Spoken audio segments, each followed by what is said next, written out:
Le 7 janvier 2015 est un jour très sombre pour la France.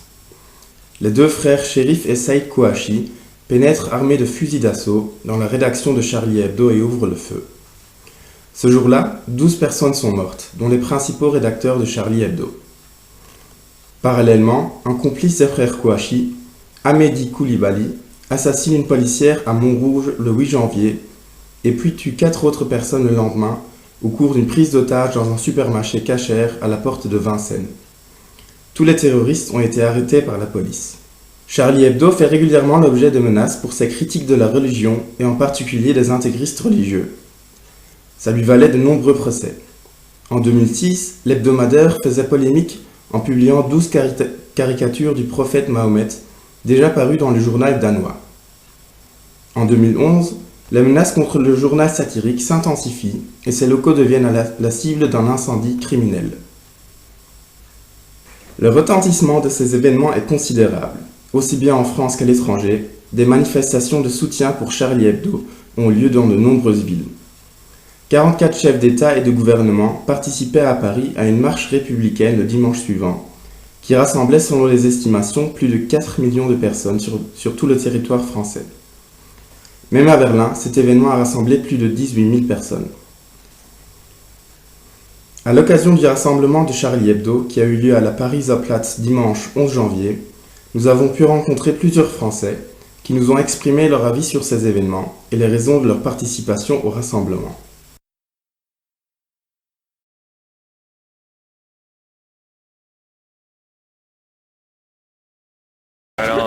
Oui, je connaissais Charlie Hebdo, c'était un magazine assez connu en France que mes parents lisaient. Et c'est un bon magazine. Après, des fois, sous la liberté d'expression, ils ont un peu abusé.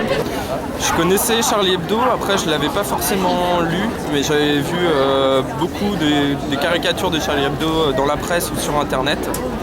Et pour moi, c'était vraiment un symbole de la liberté d'expression française, avec des caricaturistes qui parfois étaient avec des caricatures qui étaient parfois un petit peu insolentes, mais toujours pertinentes.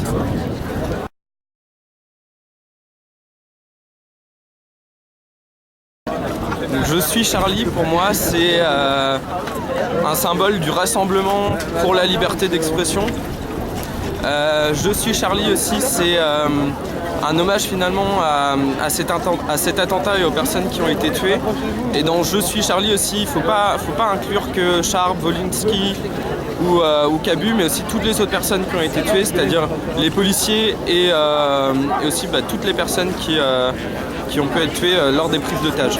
C'est délicat, je me suis aussi posé longuement la question, je suis Charlie, est-ce que à l'origine j'avais aussi envie de venir avec un autre message et puis finalement j'ai choisi de venir sur la Pariser Platz aujourd'hui avec la pancarte Je suis Charlie pour signifier l'unité parce que pour moi c'est pas le Charlie Hebdo qui doit devenir le symbole, mais peut-être cette formule qui signifie le fait qu'on reste unis et qu'on n'a pas peur en fait, c'est surtout ça.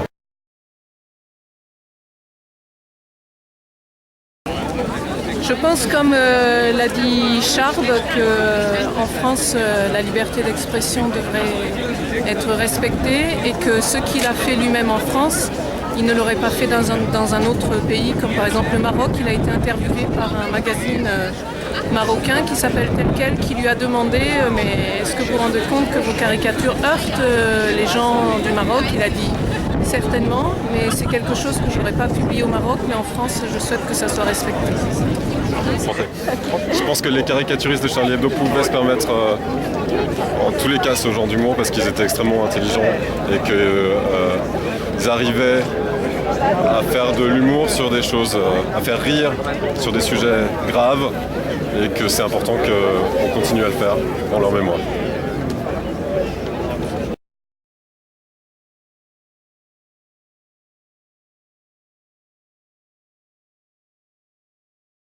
Oui, malheureusement, je pense qu'il va y avoir, ça va être de toute façon, la situation va être de plus en plus tendue, malheureusement, je pense. Et voir si ce n'est des actes de plus en plus d'actes extrémistes contre l'islam par exemple. Et c'est ce que je redoute moi en France. Ouais. Après, quand même, Charlie n'est pas vraiment pour la liberté de culte. Il était pour la tolérance, mais après, c'était quand même des anti-cléricaux. Il ne faut pas oublier que c'était un journal qui était assez incisif. C'était pas le monde des bisounours. C'était quelque chose, c'est très tolérant, mais en même temps, c'était quand même contre l'Église, contre la religion. C'est ça. Et pour la liberté. Voilà, exactement. Mais j'espère pas, parce que finalement le combat de Charlie Hebdo c'était justement cette liberté de culte, de pouvoir tout dire. Et je pense qu'il faut pas faire l'amalgame entre ces quelques personnes radicales, extrémistes et terroristes et la religion musulmane. Finalement, ces personnes se revendiquent de l'islam, mais ne sont pas du tout représentatives de la religion musulmane. Et finalement, elles ont fait beaucoup plus, ces terroristes ont fait beaucoup plus de mal à la religion musulmane que finalement, comment dire, les personnes qu'elles ont le plus blessées, c'est les musulmans, paradoxalement. Et donc j'espère qu'il y aura une prise de conscience par rapport à la religion musulmane et que les gens ne vont pas faire l'amalgame entre ces terroristes et la religion musulmane.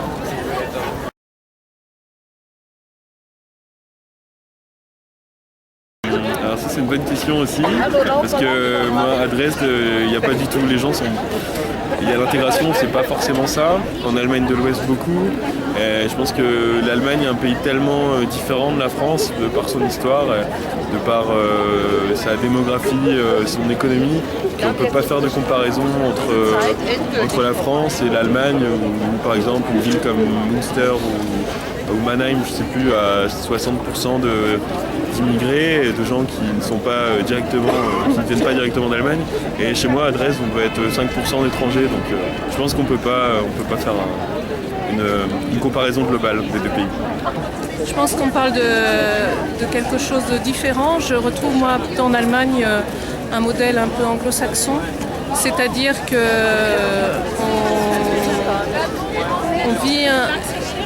on vit plus des fois à côté les uns des autres. On a l'impression qu'il y a des quartiers où se réunissent, des quartiers qui ne sont pas des ghettos d'ailleurs, mais des quartiers où se réunissent certaines nationalités. Et c'est quelque chose qu'on voit également en France, mais de façon différente. On a des fois l'impression que, bon gré mal gré, les gens sont plus mélangés. Ça ne se passe pas forcément toujours bien, mais on a l'impression d'un mélange vraiment qui provoque des frictions. Mais j'ai l'impression que c'est quand même deux modèles un petit peu différents.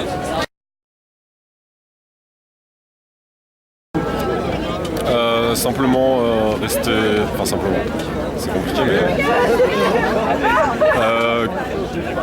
que la politique continue à faire son travail, que nous, en tant que citoyens, on reste unis. Pour les informations, il ne faut pas qu'on change nos habitudes. Non. Et pour l'éducation, il faut qu'on en parle dans les écoles, il faut que ça soit un sujet. Et pour ça, c'est peut-être bien qu'on se réunisse et qu'on en parle dans les familles, dans les écoles, dans les entreprises, partout, dans les médias.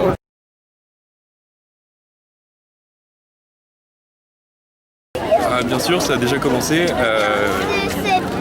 Par exemple avec la non-invitation de Marine Le Pen, Olivier Besancenot d'extrême gauche qui ne voulait plus marcher aujourd'hui à Paris.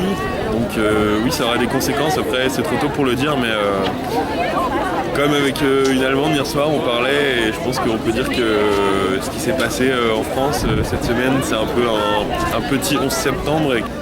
Oui, ça pour moi c'est évident et je pense que ça aura des répercussions assez négatives. J'espère pas, mais négatives qui sur la montée des extrêmes. C'est vrai, ça va être la montée des extrémistes, mais tous les partis la récupération politique de tous les côtés, mais ce qui m'inquiète le plus c'est par le Front National. Et je pense que, en tout cas, ça va changer beaucoup de choses dans le rapport des Français à certaines choses, Mais en même temps, il y a un grand mouvement pour la liberté d'expression qui se manifeste aujourd'hui à Paris. Et ça aussi, ça montre qu'il y a quand même encore beaucoup de gens qui sont attachés à des valeurs en France. Et donc, ça ne veut pas forcément dire qu'il y a quand même quelque chose de positif là-dedans. Il y a un sursaut républicain très positif.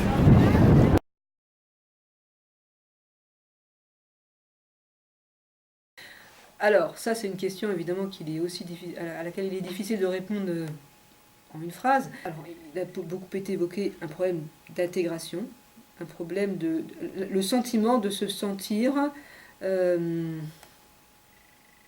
pas accepté par les autres. Le sentiment aussi qu'il y a 2 poids 2 mesures, ce qu'on appelle 2 poids 2 mesures, c'est-à-dire qui est nourri aussi par des réseaux sociaux, etc., mais qui existe. Sinon, s'il n'existait pas, on ne pourrait pas en profiter pour dire n'importe quoi. Donc l'impression qui existe depuis très longtemps et qui n'a pas été beaucoup thématisée, même si certains essayent de le faire, de l'impression que quand on parle des juifs, on est dans la compassion, quand dans les musulmans, non. Je pense que ça, c'est un point très important. Et c'est vrai aussi pour ceux qui se convertissent, puisque tout à coup, ils adoptent ou ils portent ce combat qui n'est pas du tout le leur au départ. Ça, c'est aussi une question qu'on peut se poser. Après, il y a des raisons personnelles, bien entendu. C'est souvent, quand même, quand on regarde un petit peu, des gens qui sont en décrochage par rapport à la société, mais aussi par rapport à leur famille. Par exemple, les frères Kouachi, là, ils étaient orphelins, enfin, ils avaient grandi dans des situations très difficiles. Donc, il y a une histoire personnelle, évidemment, qui joue un rôle très important. Et puis aussi un psychique des personnages, bien sûr. Après, les sentiments, ils sont peut-être partagés par beaucoup de gens, mais pour passer à l'acte, il faut quand même passer par plusieurs... Enfin, il faut avoir il faut que les différents aspects se coordonnent, je pense. Mais il y a aussi, évidemment, c'est pas seulement, c'est facile de dire l'intégration, il y a aussi en France une histoire coloniale qui n'a pas été assez enseignée, ça c'est aussi un point. Et puis, évidemment, on parle toujours de la radicalisation à travers Internet, etc.